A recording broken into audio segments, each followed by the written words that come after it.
My name is Pari, and I've been asked to kind of somewhat introduce the content of this panel and then eventually ask some questions.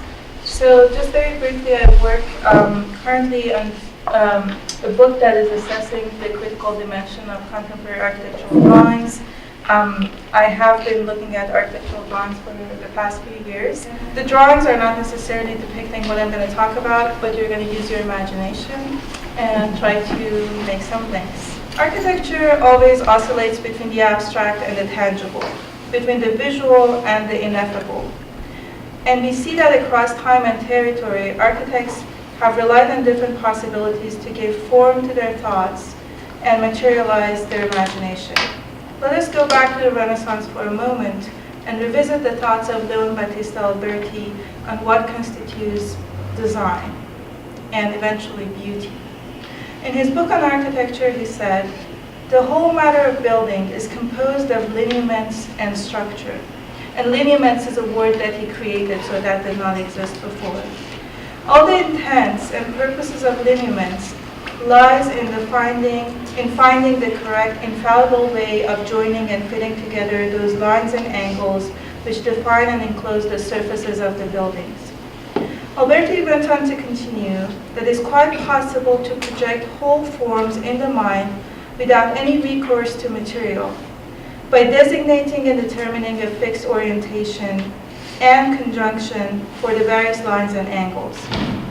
He said, "Let then the lineaments be the precise and correct outline, conceived in the mind, made up of lines and angles, and perfected in the learned intellect and imagination."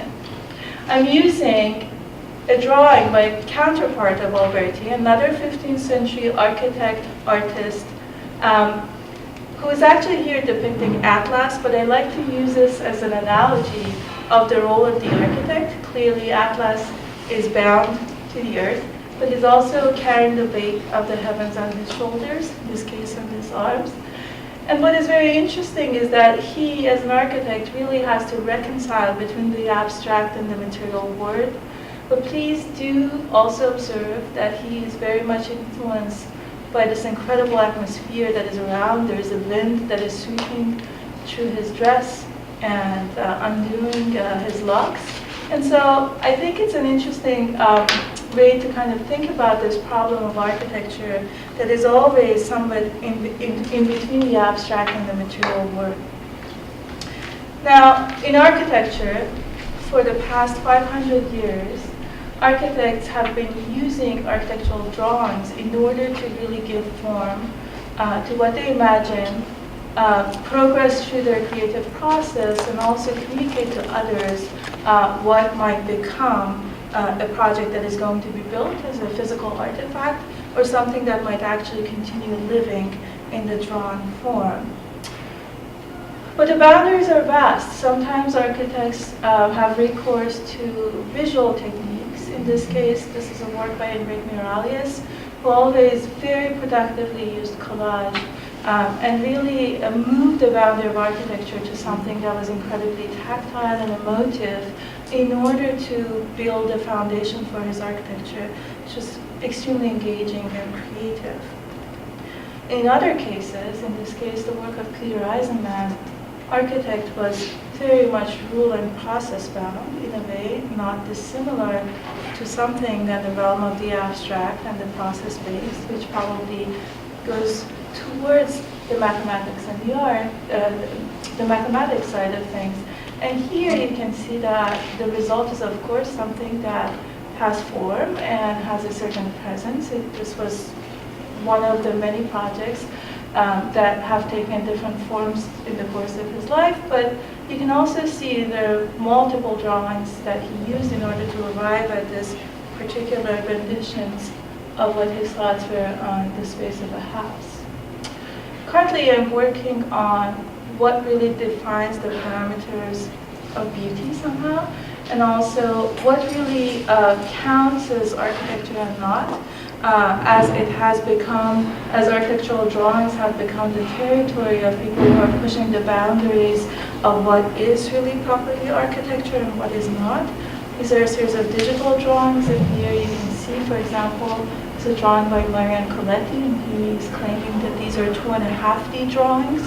And you can see that he's using certain digital techniques, but also color. And because of the way that the cameras are set up and the drawing is extracted, there is a sense that this is a drawing that is somewhat spatial, and it's a certain mood or atmosphere to it.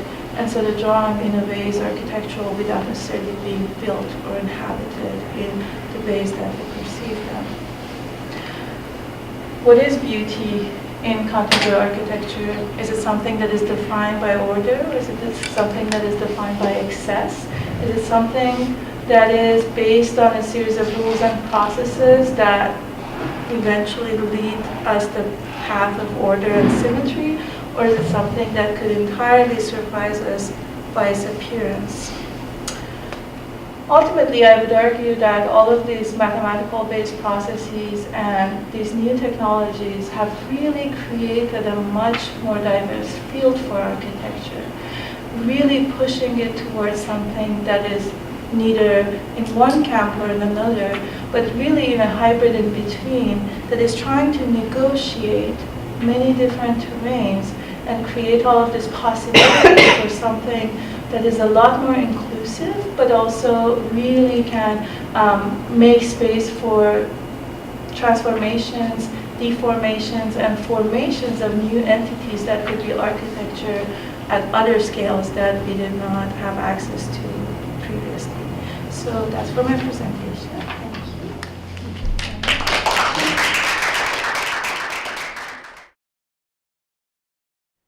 My name is Ayano Kataoka. I teach percussion at music department. So I'm a musician, performer, and so I and also Jason, who previously had a presentation, I believe, here as a panelist. So we are gonna share the concert tomorrow night at 7:30 at the Samsung Recital Hall, which is across from this street. So please come to see the work. That and then so I'm gonna present 3 pieces at the concert, and also before my concert, so there is a researcher who is a specialist to research about this composer called Kondo Nankaro, and he's a Mexican, no, he's American, but then he resides to live in Mexico, and then he did some really interesting work. Specifically, he's a very well known for studies for player piano. Player piano is the sort of like a machine piano that has a paper roll that he punched all the notes that the piano is going to create the sound, and then it's very, very unique work that he. So his sort of like concept of doing this work was because originally he was composing to human musicians, but then his sort of musical idea was so complex, and it sort of became impossible for human to play the music. So he kind of, in a way, didn't trust the musician anymore because he really, the musician really can't produce the works that he was, he made it. So that's the sort of like the transition for him to make, start to compose for a player piano, and he really like did punching by himself, and then he created like about 50 pieces for this player piano, and it's the works are really amazing, and then that's really influenced a lot of composers afterwards. So that's an interesting composer that I thought it's really fit with this art plus math concept, because he really used lots of the complex rhythm, and then also composite rhythm, so polyrhythm. So that's to see the work with the paper roll. That's a really sort of really come across as a mathematic, but then also very artistic. So he's gonna give some presentation about. He actually lives in England, so yeah, we asked him to sort of give his presentation by video. So at the beginning, we are trying to present with video performance presentation first. Then I'm gonna perform as a second portion of the concert. So and then I chose this 3 pieces to perform tomorrow night. And when Viviana contacted me to ask me about this symposium and then concert to sort of collaborate with it, and then yeah, that was really fantastic. And then her sort of initial thought to contact me was because as a percussionist, we treat lots of rhythm, which is a very mathematical approach. Then, for example, if I name like Steve Reich, who really create this compositional technique called minimal music, and yeah, he creates small pattern and then change little by little, so that really changes, and also layered with other same rhythm, but then delayed for 1 beat or 2 beats, so that creates different rhythmic pattern as a whole, or as a harmony. It's really create very interesting the change that he does. So that's very interesting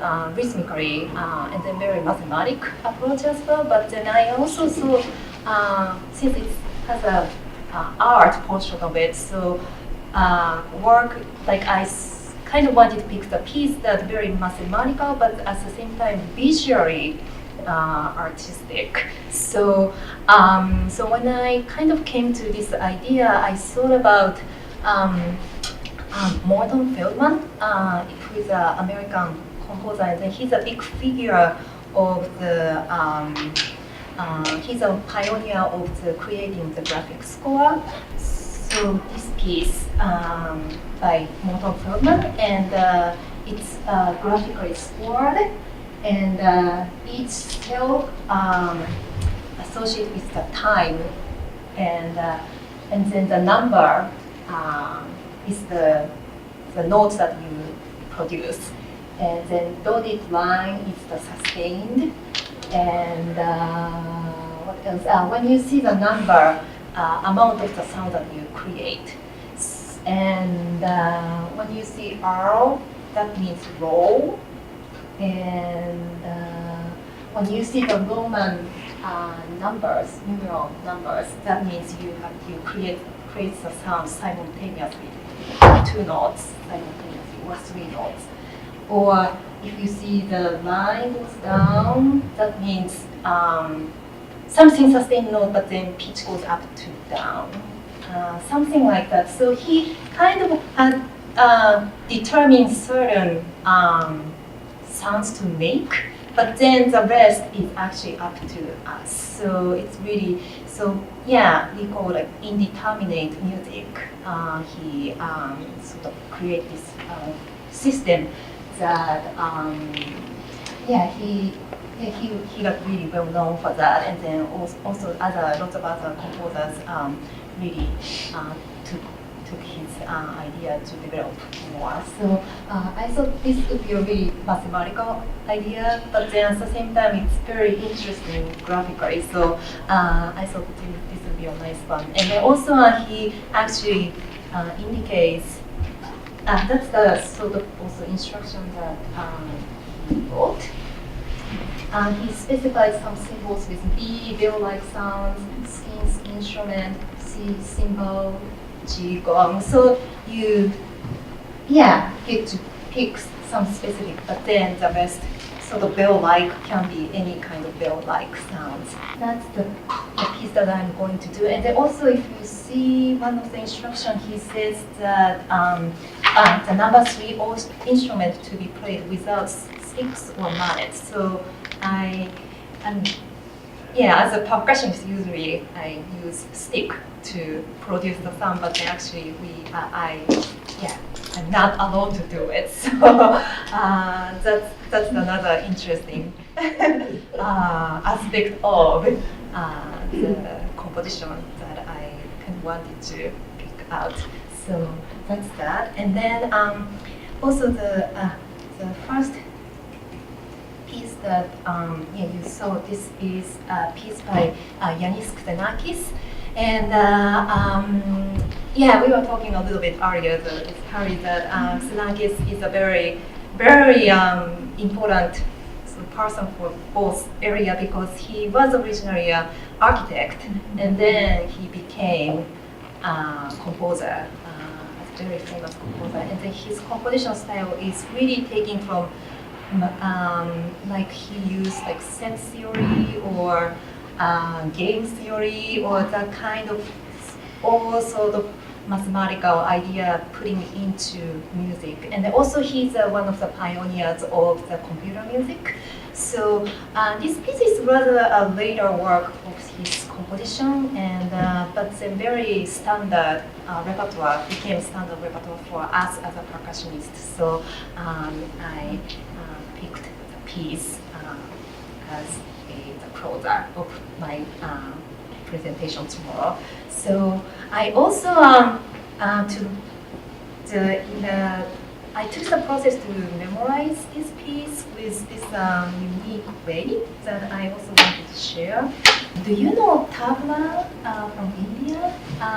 So I mean that kind of like traditional instrument, the player use oral transition, like something like if you had a rhythmic pattern, say like da din din da da din din da da diki diki da from teacher, and then student kind of repeat practicing by oral da din din da da din din da, then play on the tabla instrument to create the ta da din din da, and then sounds like really da din din da. So it's really, really fascinating. So I kind of took the idea of this oral memorization to this. So means like I'm gonna get 7 different pitches of drums. So I put each syllable on each drum. If you see the left side, chitaka dinapa kun. That's the syllable that I picked. And then I rewrote the score to like this. And then I kind of spoke. So, for example, something like chikkun, chikkun, chikkun, chikkunba, chikkunna, chikkundin, chikkunta, chikkunta, chikkunchi, takkunchi, kakkunchi, dinkunchi, nakkunchi, bakkunchi, kunnachi, takkundinchi, kakkunkachi, dikkuttachi, nakkunchi, chibakkunchi, nachi, nakkunkachi, chibakkundin, kinnachi, nati, tattakkun, something like that. So that it's more, I thought this would be a really good practice to make the sounds to be more speaking rather than just hitting the drums. So we'll see how it's gonna sound tomorrow night. But anyway, so that's and the last piece that I just, sorry, my phone's too long, but I also wanted to introduce this unique piece by Mark Applebaum. So this is another piece that doesn't have to be percussionist to play the piece. Actually, it's all gesture. So he has this like very unique.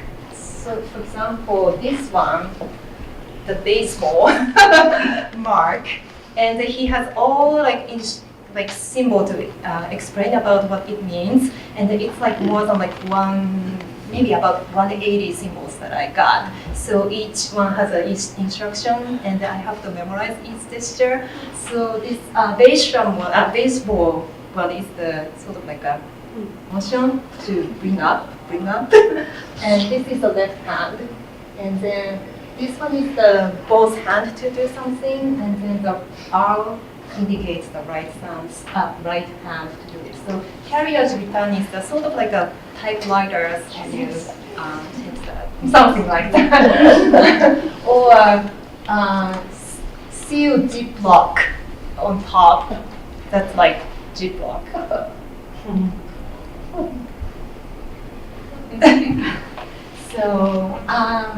So all like the gesture that I do tomorrow night with the tape, which is very also interesting sound that the best.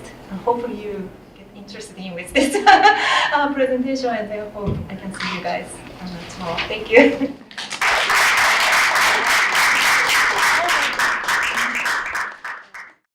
Ayano and Loretta, thank you for inviting me to participate today, and Pari also for organizing this panel. I think I'll begin by saying that, first of all, I'm Sanjay Arwade from the Department of Civil Engineering, and I teach and research in the structural engineering branch of civil engineering, which is closely allied with and sometimes in tension with architecture. And the point I'd like to start with is the statement that this represents art of some kind. And I'm going to start there. We could actually spend a nice hour or semester or a couple of years talking about what it means to get to that point. But today we'll start there. And I'd like also to say a little bit about who our students are in civil engineering and who structural engineers are. There are students and there are people who often say things such as, I'm an engineer because I was good at math. But we weren't quite good enough at math to be mathematicians, right? And mathematicians understand that math is fundamentally a creative endeavor. But we often think of math as fundamentally a tool or something that is to be done and accomplished. So our students, engineers, often think of math as something to be executed correctly. We had better execute our math correctly. But the things that I'll talk about today are part of the teaching and research that I do in the sort of general field of structural design that are organized towards getting our students to believe that what they're doing indeed uses math, but uses it as part of the fundamentally creative endeavor of structural design.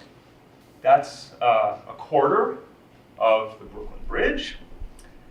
And this is the way that a structural engineer might start labeling the Brooklyn Bridge and taking this large, complex physical object and rendering it in symbols that can be used mathematically. Those symbols, W for the load, L for the length, but let's think of it as the size of the bridge, D, the height of the towers, and this ratio, L over D, something about what I call form. Think of it as shape, if you like, but it's different from size, right? So size and shape are two different things, and we can quantify them. H here is the amount of force that ends up in the main cables of the suspension bridge. So I call that the function, because of course the purpose of the bridge is to get load to the ground somehow without collapsing. That equation, H equals WLR over 8, is an equation that is very simple, that is true in some sense, to the extent that any of our engineering equations are really true, and it tells us a lot about how the Brooklyn Bridge or other suspension bridges behave. And the way that I like to try to get my students to think of that equation is not simply as the product or ratio of numbers, but rather as an equation that takes things on the right-hand side, R and L, the size and form of the bridge, and converts those into function through the equal sign. The designer can control things like the size and the form and needs to satisfy the function of the bridge. This is the Burj Dubai, Burj Khalifa, I think still, but maybe not, I think still the tallest building in the world. A building whose behavior was distilled down to the equation on the right by its designer, William Baker, Bill Baker, of the firm of Skidmore, Owings & Merrill. In that expression, L is the height of the building, W is load again, E tells us about the material out of which the building is made, and I tells us about the design of the building, the cross-section of the building, again, something that's in the control of the designer. And D at the top is the amount that the building displaces laterally to the side during wind. Wind turned out to be the controlling load condition for the Burj-Dubai or Burj Khalifa. Again, a situation in which a simple mathematical expression in the hands of a gifted structural designer can lead to something that I would argue is a work of art. Robert Maillart's reinforced concrete bridges of the early part of the 20th century were extremely influential in the field of structural design and in my own education and thinking about structural design. Kresge Auditorium, of course, on the campus of MIT to our east, is a famous structure that follows a mathematical equation, that of a segment of a sphere, but in a way that actually turned out to be somewhat detrimental to its function as a roof that is ideally supposed to keep the weather out of the building. Significant interventions and modifications had to be made to Kresge Auditorium to allow it to function. So my point in showing this building is, in fact, that math is not enough in engineering, and that to be able to calculate correctly is not sufficient. One needs to be able to do so within the context of a creative process. Sometimes the math really isn't enough. This is another dome-like structure created by the Swiss engineer Heinz Isler. It's a form that is functionally not describable mathematically. It comes out of rather an experimental process, shown here where Isler would take fabric, hang it upside down from support points, mimicking what he was going to build at full scale. On the top, tension. On the bottom, the power of the negative sign, turning tension into compression, turning a bowl-shaped object into a dome-shaped object, and then being able to construct, here a model of the Göttingen dome, structures like that. Jörg Schleich, one of the greatest, I think, currently practicing structural engineers, working with the materials and geometric modeling capabilities of the late 20th and early 21st century, has been able to render things like the arch into much more three-dimensional compositions, as is shown here, and similarly with the suspension bridge, rendered into a much more three-dimensional composition. One that, as with the early examples, is fundamentally explainable to a sophomore or junior student of structural engineering, but that is nonetheless a representation of this complex creative design process that Schleich embarked upon, using math as his basis. Those are the images that I wanted to show and hopefully kick off our discussion. There's a way that in architecture, there's always a process to get at a built artifact. Probably sharing more spirits with Sanjay here. And then there's the lived experience, and ultimately our sense of what makes beauty or how beauty is felt is something that is really affected by our hands-on experience of a certain space. And so there is this incredible mediated space in between how things are made and how things are experienced. But in a way, as you so beautifully demonstrated for us, in certain other formats, the beauty is something that is a lot more immediate and something that is, once again, lived within a certain space and shared. I think the typical engineering curriculum doesn't address the question of beauty and doesn't address the question of the use of the space or the lived experience at all. So your prompt about this mediation between the built object and the lived experience, in fact, is one that I think is missing from what we do about a quarter of a mile in that direction. But I think actually our students, though maybe we don't prompt them enough to think about it, they do live the experience. When you ask a student of civil engineering, structural engineering, reasons that they're interested in the field, it's often because of things like we want to improve the built environment. We want to have a better environment for us to live in and experience. And so I think that they do get it. And that probably a lot of the burden falls on us as their teachers to make them understand the connection between what we're trying to teach them in our curriculum and that lived experience. I mean, another issue for us is that, and I think this is in distinction to the other fields of engineering, is that to build in structural engineering is very challenging. The scale of our projects is so large that that it's difficult. And of course, in architecture, model making is very much a part of the tradition of education, right? And even the creative process.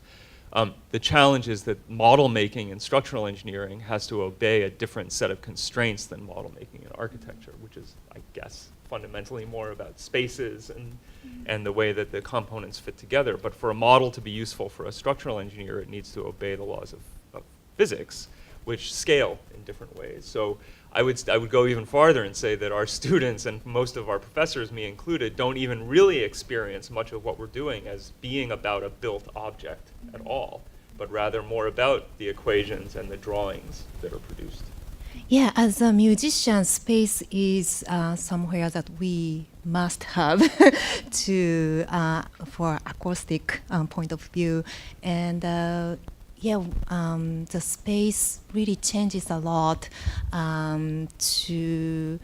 For us as a percussionist, it's such a creation of the sound. It's such a sort of has a big impact because in general, like hitting something is it comes with the big sound with it. So that's one thing that how the space is gonna really sort of capture that, and it's always a challenge for us to really find out what kind of venue and then what kind of sound that this space really sort of creates that. So we, I don't know exactly how much I could answer with a match with the question, but for us, always space is the one that sort of really think about how the sound is gonna be comfortably hard, and then also really depending on. So one of the pieces that actually I said I'm not gonna use the sticks and mallets, but then actually those are the ones to really decide the timbre. So if I use the harder mallet and then create more sharper, brighter sound, and then if I use the softer sort of materials, and then it's creates much more graceful sound, warmer sound, or something like that. So this kind of like relationship with space and then also materials that we use is a quite an interesting relationship that we always kind of confront with. I mean, I'm a Japanese, and but then I play sort of Western music, whatever it's sort of categorize it, and then that's already a different sort of boundary that I have to go for. And then also I have a quite a sort of Japanese background to sort of really go with it. And then also it's just so much culture that sort of influenced on the work that I'm doing, and then that's really reflect, I think, each person. I mean, the greatest about performing music is even same composition work, but then different performer eventually sort of interpret different ways. So those things really identify sort of your identity. I think in engineering, an interesting challenge in tackling that question is that when we use the word engineering, what we really mean is a tradition of analysis-based design that emerged from the Western European and North American universities from sort of the Industrial Revolution until today, right? So in a way, the word engineering has been defined in this very constraining way.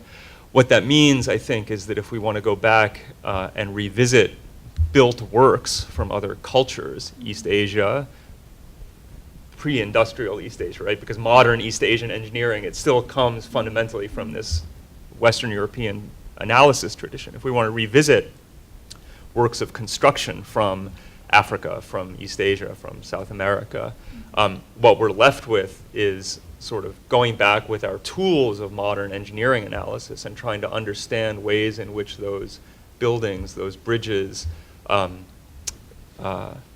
be assessed within the context of our modern engineering, Western engineering tradition. And then what is beauty, right? Well, I'm not going to try to answer that. But what I will say is that my thinking about the notion of beauty in engineering has evolved very much in the direction of thinking, rather than so much about the end product and its beauty, thinking about the constraints that engineering designers face, and particularly the physical constraints of function, the need to transmit load to the ground, which is, I think, a very different set of constraints than are faced by other disciplines of artistic expression. And I don't want to say that they're more or less constraining, but I think they're different. And that your building or that your bridge must get load to the ground, and it must do it essentially perfectly for all time, or at least for the lifetime of the structure, definitely affects the way in which a structural designer can even try to achieve beauty.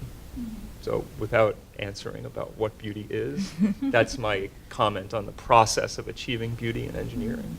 And the reason why I asked you this question is just because I'm not really sure. So I do agree, even in architecture, we do live a global life somehow, which is clearly dictated to a large degree by tenets of Western architecture. But at the same time, as we are rediscovering or revisiting all of this very local situations, there's an appreciation or understanding for certain types of regional, more localized experiences of building and of thinking about architecture that could teach us enormously. And so this whole question of the meta-narrative and then the micro-narratives is something that is really interesting in the whole idea of defining what beauty is, or how it is perceived in any of the fields that we practice in.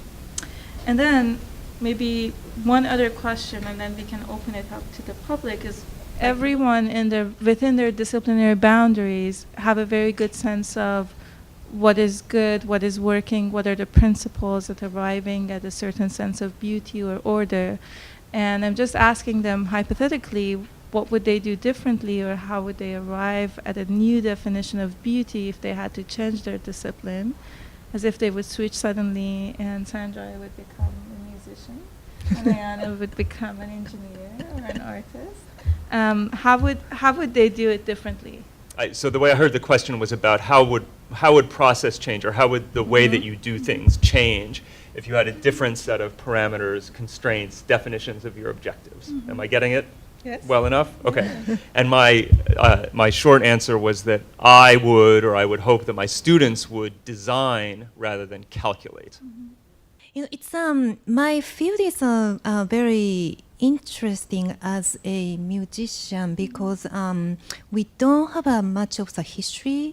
Because, for example, Mozart or Beethoven, 18th century, you know, like they didn't have the idea of solo percussionist or marimba, which is the wooden keyboard instrument, didn't exist. So there's no repertoire for that. So most of our repertoire is in 20th century. So we really, our field is still emerging, and then still sort of like an ongoing of, like you saw the notations that I showed, which is completely, each composer took a different technique and then different way of compose their work.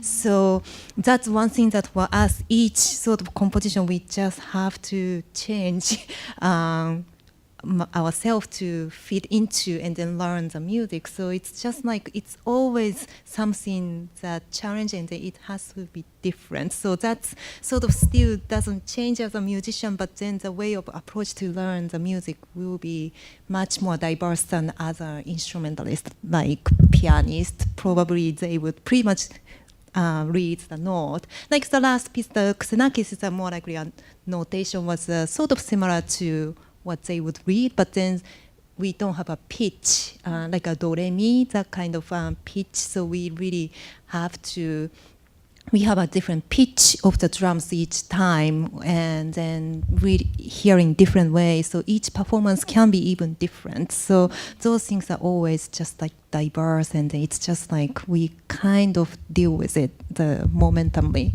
So I just have to make a little personal confession. I have been relearning to play piano, and I really genuinely asked this question because I found it really fascinating to start learning, or really like relearning something that I once used to know and I don't know anymore. And so as a new learner, notation is something that is familiar to me within my discipline, and so there are things that make a lot of sense to me when I look at music, classical music, but then there are also things that I have to entirely learn anew.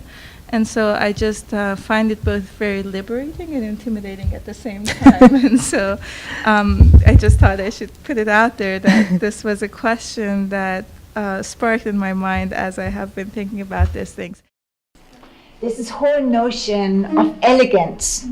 And I think it is probably, if I get this correctly, there's a certain kind of elegance means disparity of an idea that is being expressed in the most economical way, in the most complete way.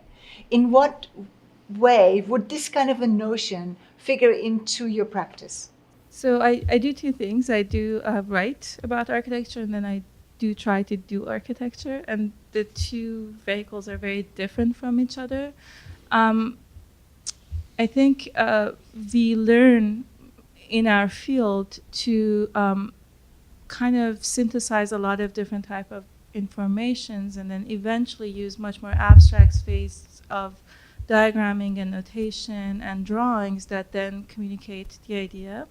And so the beginning of a practice is always imbued with this different ideas that come from literature, from painting, from sometimes very scientific facts, from a site, from specific conditions on the ground, material investigations, and then they kind of slowly pare down to something that then becomes architectural. In theory, it's a very different story because you really read from within a very vast field of humanities and science, and then again try to kind of reconcile things. I would have to say that there is always this thing said about architects being very good generalists. So it means that we really kind of expand the field of vision and try to reconcile from many different sources. But I would often say that very good architects are the ones that have been really able to kind of crystallize those notions into very individualized formulations. And so sometimes it's based on a material investigation, sometimes it's something that has to do with the notion of the sacred. Sometimes, I mean, it varies a lot. And so in my case, I'm still young as an architect. And so for me, it's always a combination of things that are kind of bound to, I guess, literature and the visual arts, and then I try to kind of make sense of within a somewhat more inclusive field of architecture that probably includes landscape and urban design. So. I'm just wondering if there's a role for ugliness in each of your fields. I don't know if there's one in civil engineering, because maybe that's just failure of a structure. So I feel like I get beauty in civil engineering. I loved all the presentations. But in terms of music, for example, it seems like Xenakis and Feldman are challenging what we think of as beauty in music. And that is, if you want, I don't like the word beauty. I'm an art historian, I deal with contemporary art, and a lot of the artists I teach challenge it and use the ugly and the grotesque and things like that. So I'm interested in those musicians that push back, and if you want to call it the beauty of what they're doing, it's that they redefine beauty or challenge it. And I'm wondering also in architecture drawing how that comes into your work. Why and where does beauty get us? So one of my questions is why talk about beauty, and also what does ugliness get us somewhere interesting? Well, so ugliness Xenakis is a really good example of his composition style is actually really coming from his experience that during the World War II he joined in the communism party, so that and then he got involved in the fight, the fight with the English, the troop, and then he actually got a bomb to destroy his left side of the face, and then he lost left eye, and then so if you see his bio, and then his the picture is always like this side to face the see the face only, and then because of that, and then that like horrible experience has been actually kind of reflected on his music lots of way, and then also one of his composition for percussion sextet is called Persephasa, and then that actually having the 6 percussion players to place in the side of the room so that actually audience gonna be inside, so that really like started to feel the circle of the sound at one point, and then that's really becomes very spacious, and then he really had a power, and also sort of like in some way becomes more about space, and then it's sort of galaxy or that kind of much more larger, spacious sort of experience that you get as a listener. And it's not, I don't think it's a sort of beauty in it. It's much more about human, how do I explain? It's just like a much more about what can it be, the power that human can create, and then also in a lot of way, not only always the beautiful or like a positive way. Sometimes it's just rather merciless or some kind of like a sadness or something huge that intimidating. So I find lots of his work being actually scary or that kind of. I don't know if that's exactly ugly, but not beauty. Yeah. In engineering, I mean, we're a few hundred years behind, right? Because we're still trying to figure out that we should probably think about beauty. And getting to think about the purpose of ugliness is another few centuries in the future, probably. But there may be something else to it, which comes back to this idea of elegance, right? I think you used the word elegance. And so to the degree that we use beauty to describe a work of engineering design, I think it's very tied up in this idea of elegance, that it achieves its functional purpose with some minimum use of materials or efficiently. And if that's the definition we take for what beauty is, then ugliness in opposition to that must mean something about not meeting its functional purpose. And so then I think you have a harder argument to make in engineering that there is a purpose for ugliness, which is more or less where you started from in your question. Maybe then it becomes sculpture, or it becomes the non-functional engineering. It becomes something different, yeah. So actually, Pari and I were just in Pittsburgh, which I think has one of the most extraordinary collections of bridges that I've seen anywhere in a very small, small area. So I would say that it has, 20 extraordinary or beautiful bridges and one ugly one. So, and the ugly one, of course, is the newest one. So what happened? In other words, why is it an acquired taste, or is it, did we lose our sense? Because engineers can do beauty. So, at least in my definition, can do not ugly. Which is the ugly one? Interstate, the newest, of course. Is it 376 or? What happened? Lots of things happened. Labor became expensive relative to materials, which made complexity very expensive. And even when you see, so I showed the picture of that reinforced concrete arch bridge, which looks incredibly simple in its final form, but the construction process was incredibly complex. The valley was essentially filled with timber formwork or false work. The formwork for the concrete itself was incredibly intricate because although it didn't come across in that image, it's actually a fully three-dimensional form. And I think that's part of it, the commodification of structural building, particularly when you think about highway bridges. So that's one side, perhaps, of what happened. The other is that sometimes there's too much money. And this notion of the signature structure, I think, has often winds up polluting the structural design process in ways that are negative.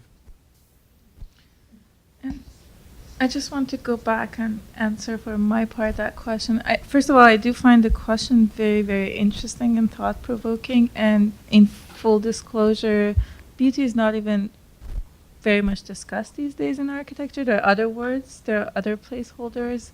And of course, I agree that to every point there's a counterpoint. So in the entire history of architecture, every time there's beauty, there's something that is countering it and is as interesting, if not more interesting. So I'm in there with you. But it also, and currently the stuff that I'm looking at is full of that, whether the excess is the counterpoint to the elegance. The elegance is driven by the formal explorations currently in architecture, and there's an argument that no, this elegance is something that is constructed and therefore not valuable, and so why don't we go for the excess? And a couple of the drawings that I was showing to you is kind of trying to depict that.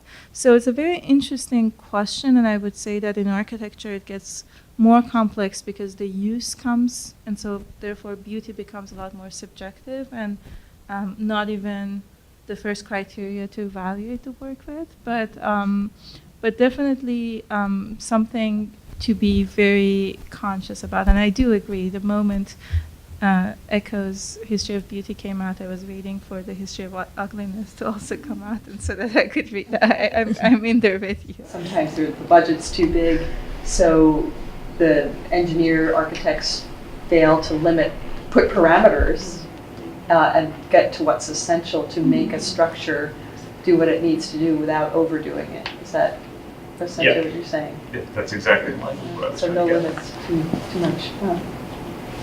That's sad. Well, but it's often public money, Right. right? And It's sad. it's sad that it happens. Yeah. Yeah, I suppose.